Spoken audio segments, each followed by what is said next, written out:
हम लोग दलित मुस्लिम एक हैं, कोई माइकल लाल अलग है तो घटना कैसे हो गई सर? अब घटना मान लीजिए, असामाजिक तत्व के लोग तो होते ही ना हैं। बीजेपी में लोग सुधरे लोग हैं। हिंदू मुस्लिम की एकता की बात आप लोग करते हैं और आपकी ही सरकार में ऐसा काम हो रहा है। मैंने आपको क्या बोला? ये बीजेपी की चाल है कि हिंदू मुस्लिम में लड़ाई लगवा दो, फिर उसके नाम पर वोट लो। सर सरकार वहाँ आपकी है तो वहाँ बीजेपी क्या कर रही है? उल्टा चोर कोतवाल को डांटे, हम करे तो रास लीला और तुम करो तो करैक्टर ढीला। चिराग पासवान कह रहे हैं कि राष्ट्रपति शासन लागू किया जाए। क्या हम मणिपुर में बोल रहे हैं चिराग पासवान के राष्ट्रपति शासन? पूरे बिहार में बोल रहे हैं। नहीं, तो मणिपुर में जो घटना घटी, जो दलितों पर और आदिवासियों को घर जलाए गए हजारों, तो उस पर चिराग जी के मुंह में दही जम गया क्या? चिराग पासवान जो बीजेपी में गए हैं, जिस तरह दलितों को मुंह में पेशाब पिलाया गया, तो चिराग जी उसी के लिए गए हैं का? चिराग जी से पूछिए ना। नमस्कार, मैं फरत अफसा और आप देख रहे हैं द एक्टिविस्ट। देखिए, दरभंगा में जिस तरीके से दंगा हुआ है, उसके बाद नेता प्रतिपक्ष विजय कुमार सिन्हा साफ तौर पे चिल्ला के कह रहे हैं कि हिंदू खतरे में। अगर हम आरजेडी की बात करें तो आरजेडी के लोग कहते हैं, वो बात करते हिंदू मुस्लिम के एकता में, तो कैसे उनके राज्य में हिंदू खतरे में है? दलित समाज पे जो है मुस्लिम के द्वारा जो किया गया घटना, उसको लेकर चलिए हम बात करेंगे। क्या कहते हैं? हमारे साथ बातचीत करने के लिए साधु पासवान है। हालांकि ये चिराग पासवान के जीजा जी है, लेकिन लालू जी के करीबी है, खास है। तो चलिए इनसे बातचीत करते हैं। क्या कहिएगा, आपकी सरकार हिंदू मुस्लिम की एकता की बात करती है, लेकिन अगर हम दरभंगा की बात करें तो वहाँ पे ऐसा घटना हुआ, इस पे आप क्या कहिएगा? कौन क्या बोलता है बीजेपी के लोगों के द्वारा? हिंदू मुस्लिम जो हैं अपना आपस में भाई हैं, और कहीं भी दंगे हो रहे हैं उसमें बीजेपी का हाथ है। आज विजय कुमार सिन्हा मणिपुर में हजारों दलित की घर जल गए, हजारों आदिवासी मारे गए। वहाँ एक महिला को घुमाया गया, वह बीजेपी की सरकार है। मध्य प्रदेश में भी बीजेपी की सरकार है, जहाँ बीजेपी के शीर्ष नेता के द्वारा एक दलित युवक को मुंह में पेशाब पिलाया गया। राजस्थान में या हरियाणा में वहाँ भी बीजेपी की सरकार है, वहाँ भी दंगे हुए हैं। तब विजय कुमार सिन्हा जी क्यों नहीं वहाँ की सरकार पर हमलावर हैं? क्यों नहीं इस्तीफा मांगते हैं? उन्हें इन लोगों को सिर्फ बिहार ही दिखाई देता। अब देश की जनता समझ चुकी है बीजेपी के लोगों को। अब राम रहीम के नाम पर हम लोग वोट देने वाले नहीं हैं, हिंदुस्तान पाकिस्तान के नाम पर हम लोग वोट देने वाले नहीं हैं। अब बिहार ही नहीं बल्कि देश के लोग विकास के नाम पर लोग वोट देंगे। अब ये दुनिया चला गया बीजेपी को, कि जो कभी गणेश जी को दूध पिला देते थे, कभी नमक स्ट्राइक करके वोट ले लेते थे। अब ये सब हम लोग बहुजन के लोग समझ गए हैं। यही बीजेपी की सरकार है केंद्र में। हमारा आरक्षण खतरे में है, हमारा रिजर्वेशन निजी क्षेत्र में आरक्षण नहीं है, हमारा प्रमोशन में आरक्षण रोक दिया गया, हमारा बाबा साहब अम्बेडकर का संविधान खतरे में है, हमारा जुडिशियल में आरक्षण नहीं है। पूछिए ना बीजेपी के लोगों से कि सबसे बड़ा यदि सबसे बड़ा दुश्मन है दलितों का, मुसलमानों का, वो सबसे बड़ा दुश्मन बीजेपी के लोग हैं। सर, दरभंगा में तो आपकी सरकार है, मणिपुर का हवाला दे करके आप दरभंगा को नेग्लेक्ट नहीं कर सकते हैं। वहाँ मुस्लिम के द्वारा किया गया अत्याचार, क्या कहिएगा? हिंदू मुस्लिम की एकता की बात आप लोग करते हैं और आपकी ही सरकार में ऐसा काम हो रहा है। मैंने आपको क्या बोला? ये बीजेपी की चाल है कि हिंदू मुस्लिम में लड़ाई लगवा दो, फिर उसके नाम पर वोट लो। सर सरकार वहाँ आपकी की है तो वहाँ बीजेपी क्या कर रही है? सरकार हमारी है तो हमारी सरकार किसी को नहीं फंसाती है न किसी को बचाती है।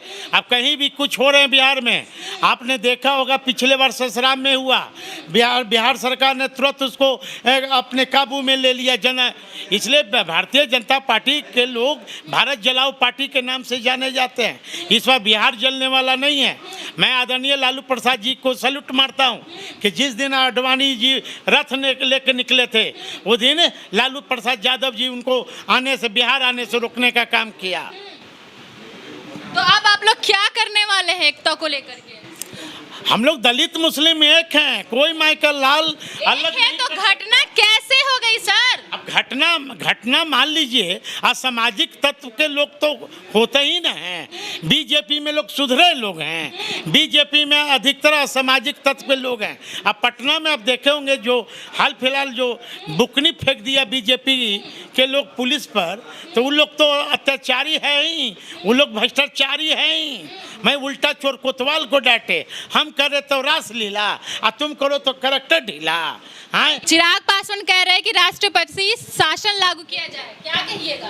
क्या हम मणिपुर में बोल रहे हैं चिराग पासवान के राष्ट्रपति शासन? पूरे बिहार में बोल रहे हैं। नहीं, तो मणिपुर में जो घटना घटी, जो दलितों पर और आदिवासियों को घर जलाए गए हजारों, तो उस पर चिराग जी के मुंह में दही जम गया क्या? मैं मध्य प्रदेश में एक दलित युवक को बीजेपी के नेता के द्वारा पेशाब पिलाया गया, तो चिराग पासवान धृतराष्ट्र हो गए हैं क्या? यहाँ हरियाणा में जो जिस तरह घटना घटी हिंदू मुस्लिम में, तो चिराग पासवान जी का वहाँ मुंह में टेप लगा लिए हैं क्या? तो चिराग जी खाली बिहार कह रहे हैं। बगल में यूपी है, हमारा पड़ोसी राज्य है, जहाँ बीजेपी की सरकार है, वहाँ पुलिस के सामने काउंटर कर दिए जाते हैं। तो वहाँ पर चिराग जी का कान में आवाज़ नहीं जा रही है क्या? तो चिराग पासवान जी से पूछिए ना कि चिराग पासवान जो बीजेपी में गए हैं, तो जो जिस तरह दलितों को मुंह में पेशाब पिलाया गया, तो चिराग जी उसी के लिए गए हैं का? चिराग जी से पूछिए ना कि अपने आप को कहते हैं कि मैं दलितों का मठाधीश हूँ, तो चिराग पासवान का क्या बयान आता है कि संपन्न दलित आरक्षण छोड़ दो। जिस व्यक्ति के पास 6 कंपनी का चिराग पासवान मालिक हो, तो पहले तो उन्हें आरक्षण छोड़ देना चाहिए। तब क्यों जमुई लड़ रहे हैं, क्यों हाजीपुर लड़ रहे हैं? उन्हें जनरल सीट से चुनाव लड़के दिखा देना चाहिए, तब ना हम समझेंगे। चिराग जी से पूछिए ना कि हमारा संविधान खतरे में क्यों है। चिराग जी से पूछिए ना कि हमारा प्रमोशन में आरक्षण अभी तक लंबित क्यों है।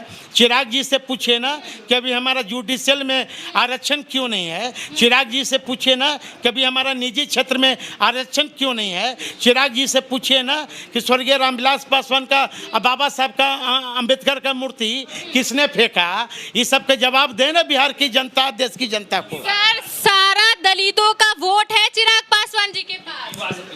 ये आने वाला समय बताएगा कि किसके पास वोट है। जब पासवान का वोट पूरा चिराग जी के पास है, तो काहे भी जमुई में इनकी जमानत जब्त हो जाती है, इनके उम्मीदवार को तारापुर में। यदि यही इतना नेता हैं ये, तो इनके स्वर्गीय पासवान जी का ननिहाल है कुशेश्वर स्थान में, इनके उम्मीदवार को 4000 वोट आके जमानत जब्त होता है। यदि पासवान के उम्मीदवार नेता हैं, तब 134 उम्मीदवार खड़ा किए थे विधानसभा पिछले बार, सबकी जमानत जब्त होती है। तो क्या लगता है चिराग पासवान को टक्कर देने वाला कौन है, कौन दे सकता है? वो आने वाला समय बताएगा कि कौन टक्कर देगा। अभी नहीं बताएंगे। चिराग अभी अपने ही चचा भतीजा लड़ रहे हैं। अब एनडीए तो पहले फैसला करे कि चचा को दिल से दिल मिला रही है कि भतीजा को दिल से दिल मिलाएगा। तो चिराग बाबू, जिस दिन आपके पिता का मूर्ति फेंका गया, चिराग बाबू आपका मूर्ति क्यों नहीं फेंका गया? जिस तरह बाबा साहब अम्बेडकर का मूर्ति फेंका गया, चिराग जी अपने जमीर बेचकर आज बीजेपी के साथ वो कठपुतली बने हुए हैं। क्या साधु पासवान तैयार है चिराग पासवान से तंगा लेने के लिए? ये हमारे महागठबंधन के शीर्ष नेतृत्व फैसला करेंगे, लेकिन पहले एनडीए का पहलवान तो कौन है? हैं? पहले अपने पहलवान तो घोषित करें एनडीए। हमारे यहाँ एक से एक पहलवान है, चिंता करने की बात नहीं है। तो चलिए, हमारे साथ साधु पासवान, जो कि चिराग पासवान के कहने को तो जीजा जी है, लेकिन उनसे बिल्कुल भी पटता नहीं है। नीतीश कुमार जी और लालू जी के प्रिय हैं साधु पासवान। और इस कमेंट करके ज़रूर बताइएगा आपको हमारा इंटरव्यू कैसा लगा। ऐसे तमाम खबरों के लिए बने रहे द एक्टिविस्ट के साथ।